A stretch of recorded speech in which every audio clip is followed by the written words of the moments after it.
Welcome to the Mile High Church podcast. Before the message, I want to let you know that we have several online classes starting in March. Check out milehighchurch.org for details. Everyone, a great opportunity online today. It's a new members class. You're not required to join. It's at 11:30 a.m. with our wonderful Reverend Zamira Jezwierska. And it's just a great place to connect, get to know people, learn about the philosophy, learn about the church, and you can find that information on our website at milehighchurch.org. So good to be with you all this morning.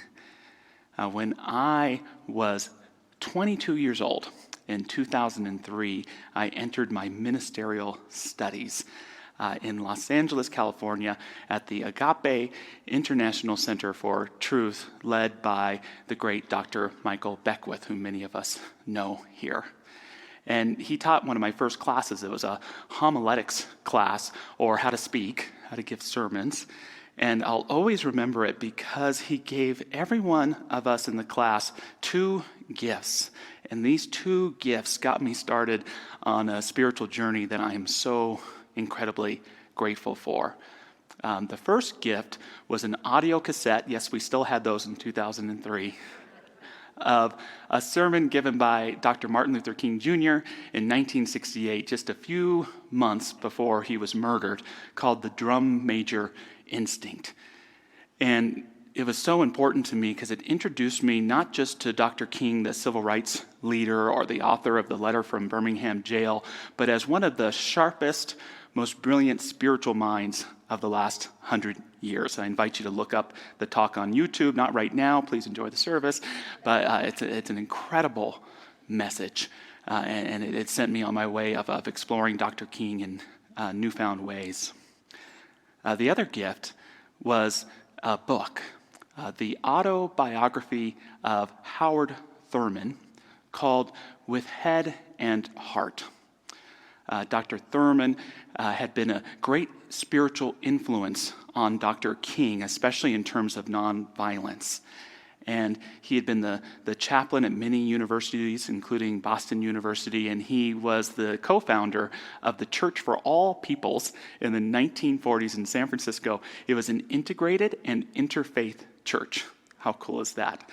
And his most accessible writings, Thurman, are often page-long meditations that he wrote for his congregations to give on Sunday morning. I'm just going to share one with you today.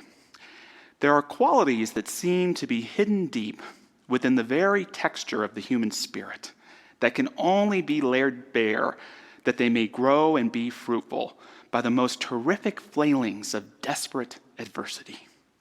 There are not only such qualities as endurance, but also such qualities as tenderness, gentleness, and boundless affection.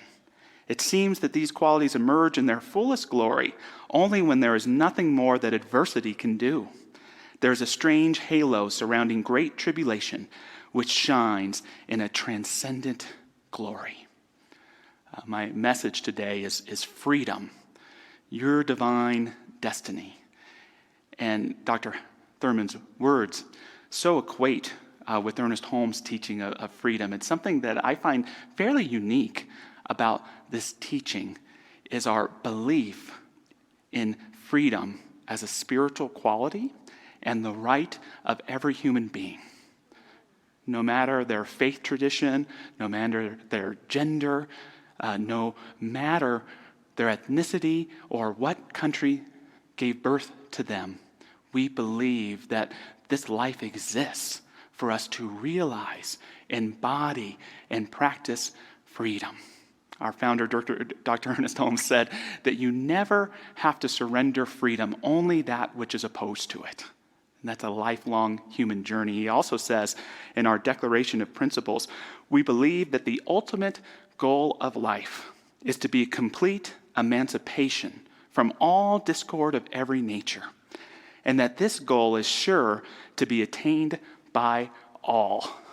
Pretty idealistic, right? It may take some of us lifetimes to get there, but what a powerful belief. Not in final judgment, not in some go to heaven and some go to hell, but that each of us, by divine birthright of being children of God, must, by that very birth, realize our freedom. And as I'll share, it's something that we have to do individually, but also universally as well. So how do we learn about freedom? How do we come to understand it so we can embody it more in our own lives? And reading Howard Thurman helped me to realize that the best way to learn about freedom isn't by studying the so-called ruling class, the so-called free, but the oppressed. Those who have experienced the most discrimination and have had their freedom kept from them the most. By studying these folks, these individuals, we can learn the tools and the keys to realizing freedom within us, to spiritual freedom, and to freedom in society. Dr. Thurman tells a story of being a teenager growing up in the segregated South. And he was hired by a neighbor, a white family who had a 5-year-old beautiful little girl there. And he would go and rake leaves. And this little girl liked to play with Howard. And so when he would rake up a big pile of leaves, she would come and just mess it all up. And it was funny the first few times, but after a while, Thurman realized he wasn't going to get anything done. And so he told her, if you do that again, I'm going to tell your father. And at that moment, this little girl pulled out a pin from her hair, and she stuck Howard in the hand with it. Ow! Why did you do that? And there was a look of shock on this young girl's face. Howard, you didn't feel that. You can't feel. And reading that story, I remember it just blew up in my mind. It was like reading a bad science fiction novel where you start off in God's beautiful earth and realize there's something terrible behind the scenes going on. And reading that story, for me, it made me not only feel bad for Thurman, but for this beautiful little girl, that she could be brought up in a mindset that would see some of her fellow human beings as not human, as unable to feel. And I believe that for Thurman, this experience was what I like to call a soul-offending experience.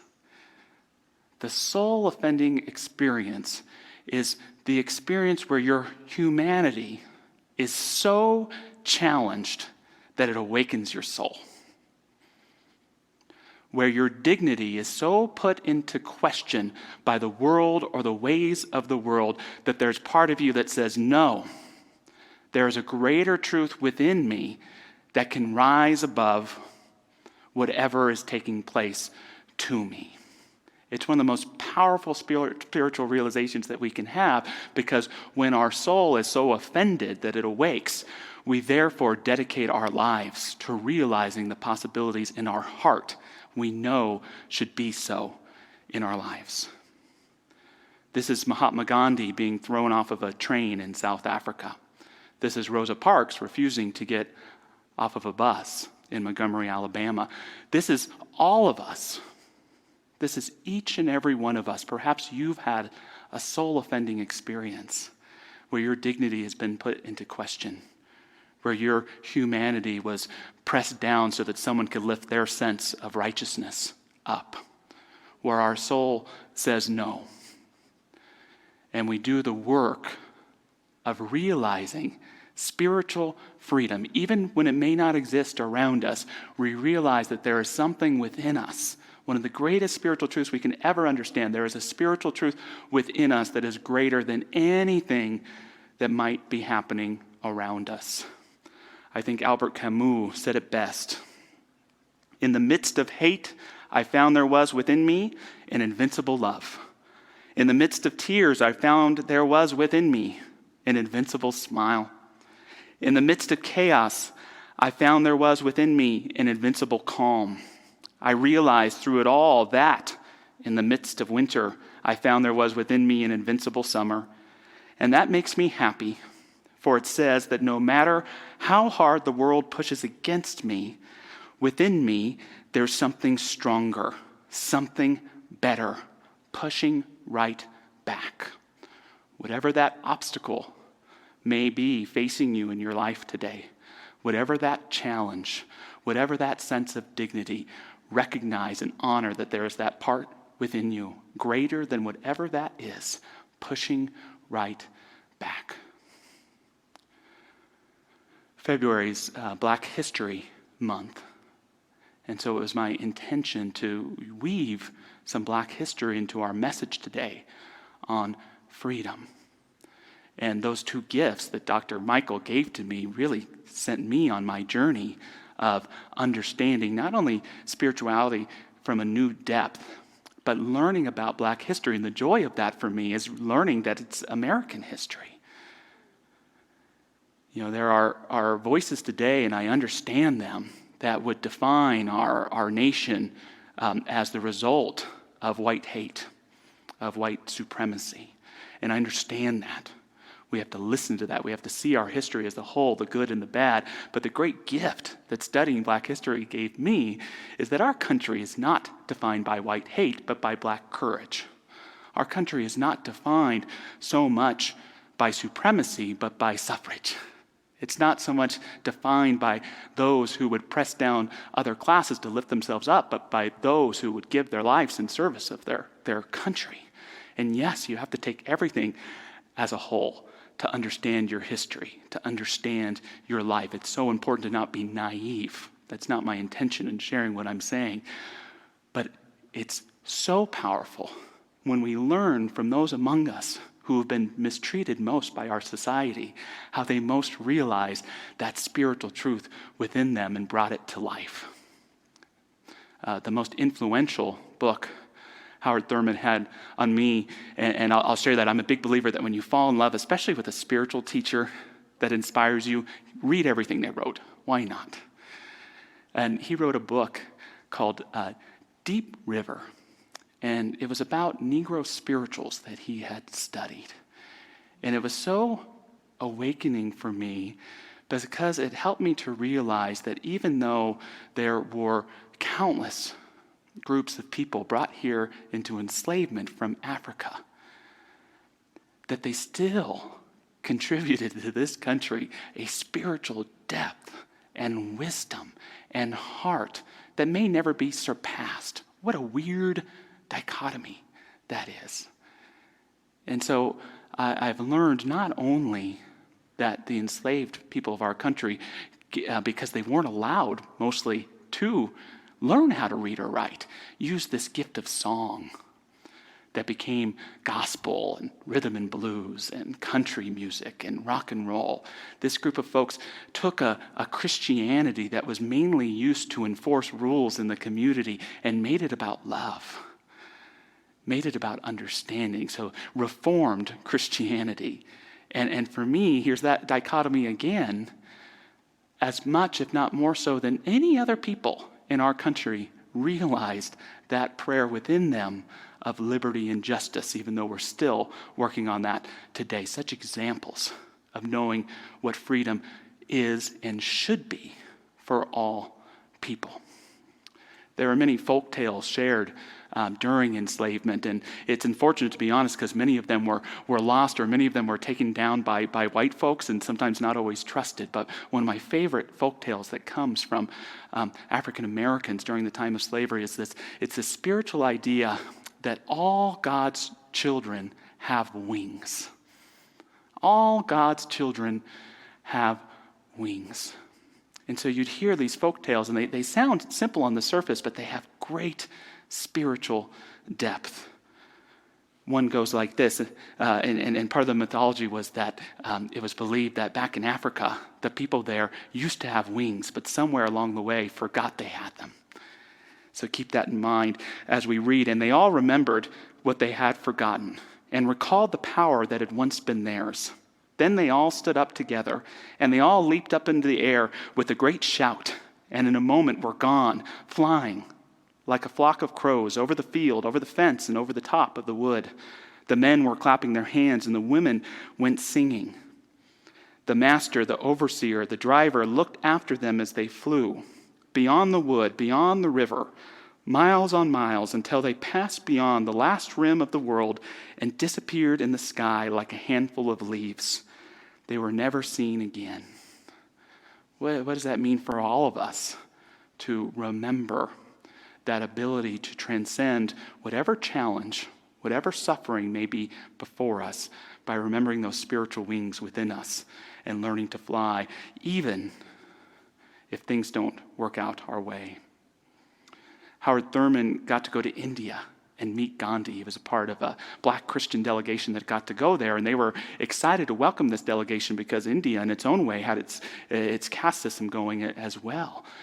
And so Thurman got to meet Gandhi, and there was at one point where an Indian gentleman pulled him aside and asked him a sensitive but I think important and valid question. He said, I'm most interested in how black Americans chose to take on the religion of the people who oppressed them. Why was that? And Thurman had a good technical answer for him. The truth was that many of the African Americans took on Christianity, but it wasn't the same Christianity as their masters. Early black Americans were able to see in the story of the Jews an enslaved people who through their songs and through faith in God overcame their challenges. They were able to see in Jesus an unconditionally loving figure who was in his own way able to grow wings and fly above the suffering that was his fate to experience. And so they emphasize different things in this powerful way. And what he didn't share with the man, which was a guiding story for Thurman's life, is his grandmother had been enslaved.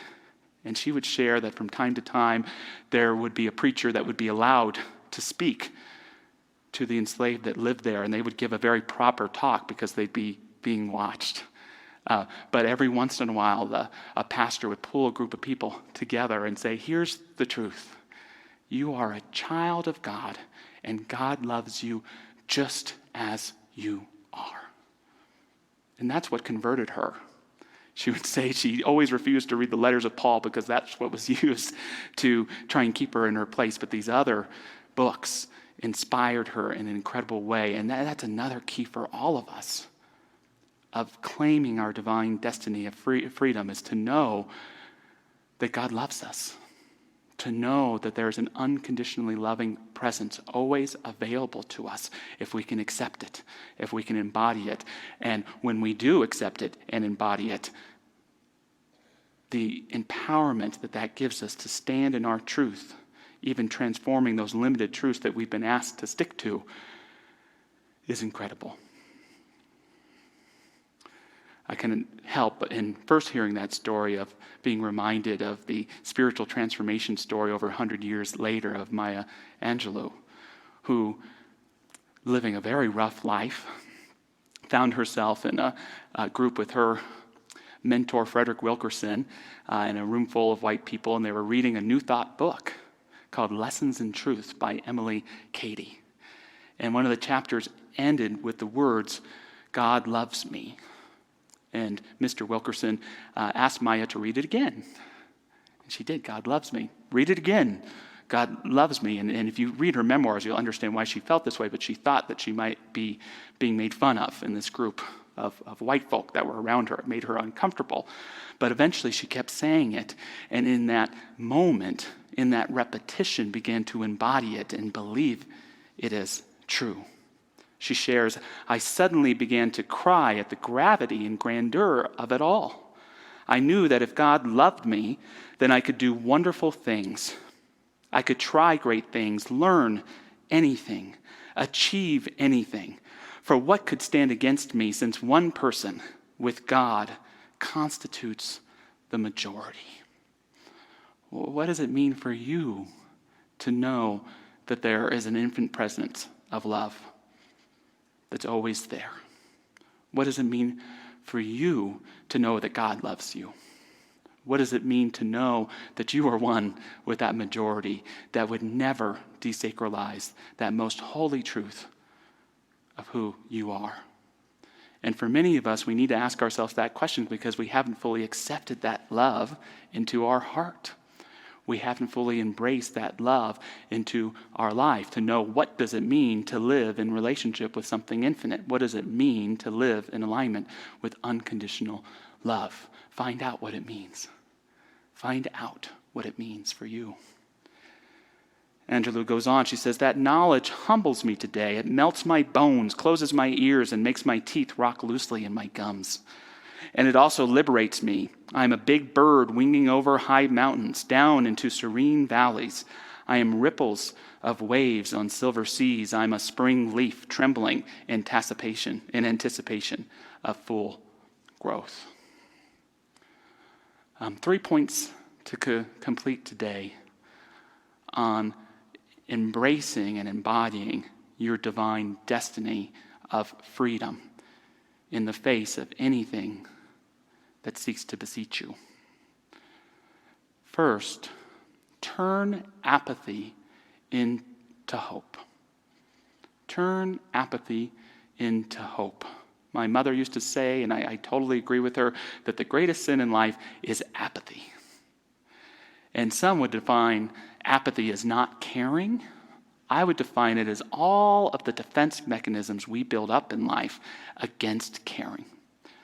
Dr. King, in the height of the civil rights movement, used to say that there were only 2 things that he was fighting against, never against people, by the way. The first was hate, those that would seek to discriminate against others, and the other was apathy, the acceptance of good people to wrongs that were taking place and being done. And so I say to you, if there is a wrong taking place towards you or another person in your life, move from that place of apathy to the hope and the trust that things can be better. In that abusive relationship, it's time to say no more. In that toxic work environment, it's time to say no more. And what we need to move through that is that hope, that faith, that confidence in that inner world that can transcend any difficulty and will take care of us, will bring the brightest dawn out of the seeming darkest midnight. Second, transform shame into dignity. All of the great people who have experienced great oppression help us to learn to turn shame into dignity. Maybe it's part of the human condition, and I would be willing to wager that there's not a person watching this service today who has not experienced oppression or discrimination in some way. We could have a big argument about whose suffering is worse here or there, but that doesn't help. We all have probably had an experience of feeling dehumanized and dejected. And this human condition is that tendency for us to somehow, even though logically we know it's not the case, to blame ourselves, to hold shame for what we experienced. And we can be soul offended. We can know that it was unacceptable and carry grief. But part of the healing process and moving back to freedom, our divine destiny, is transforming any shame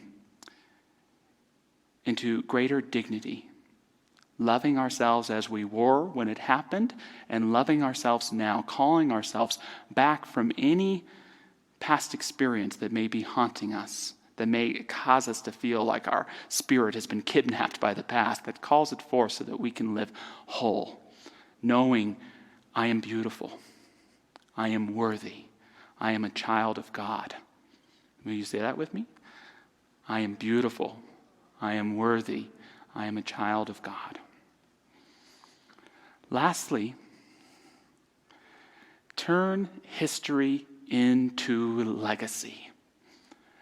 Turn your history into legacy. We all have a story, and we all have a story about what that story means.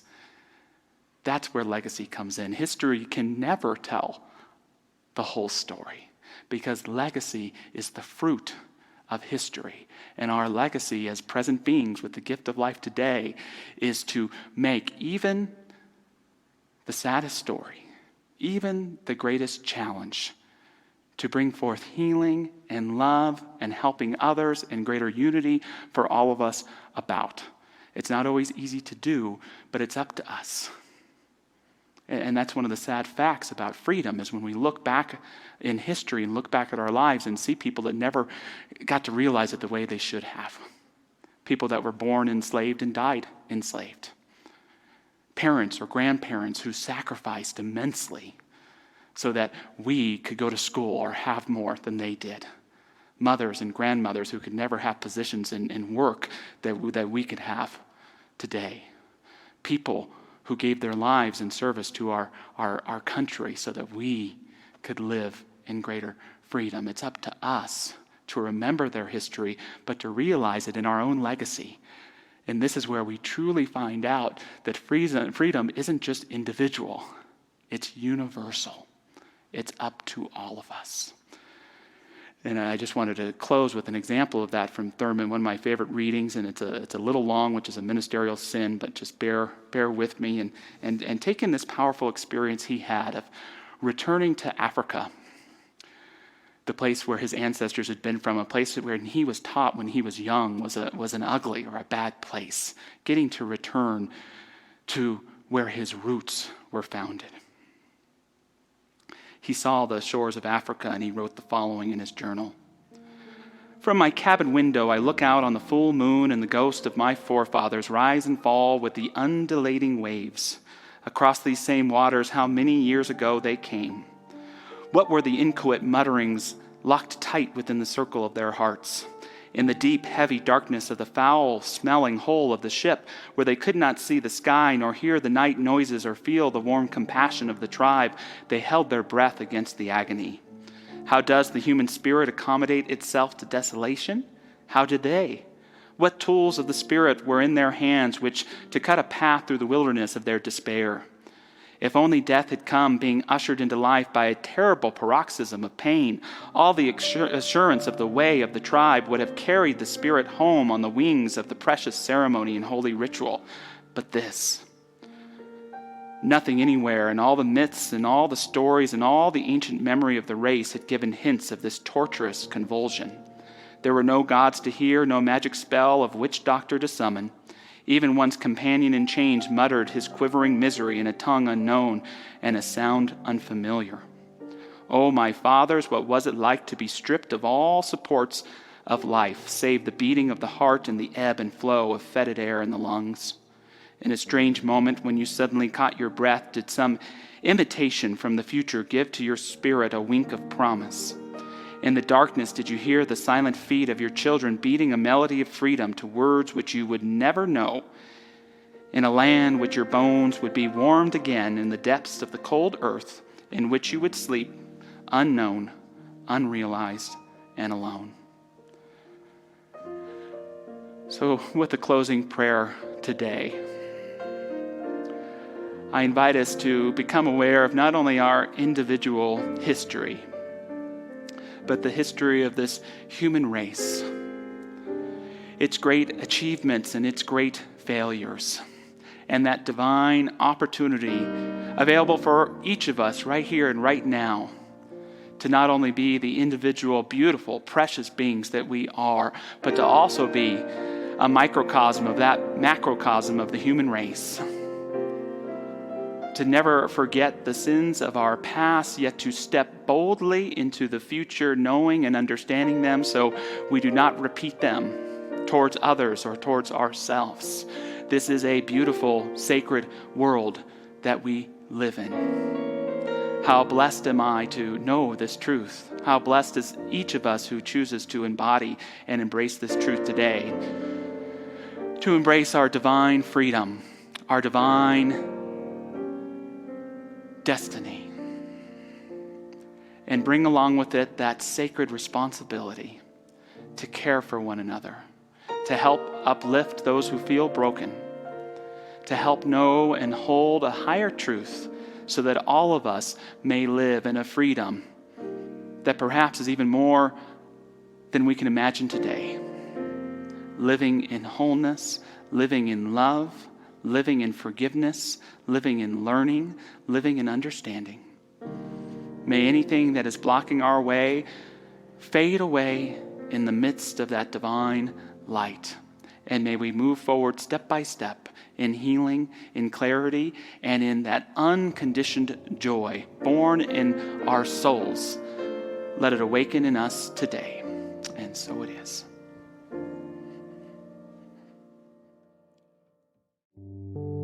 Thank you for listening to the Mile High Church podcast. This podcast is made possible by the generous contributions from listeners like you. If you'd like to make a donation, please visit us at milehighchurch.org. Have a fabulous day.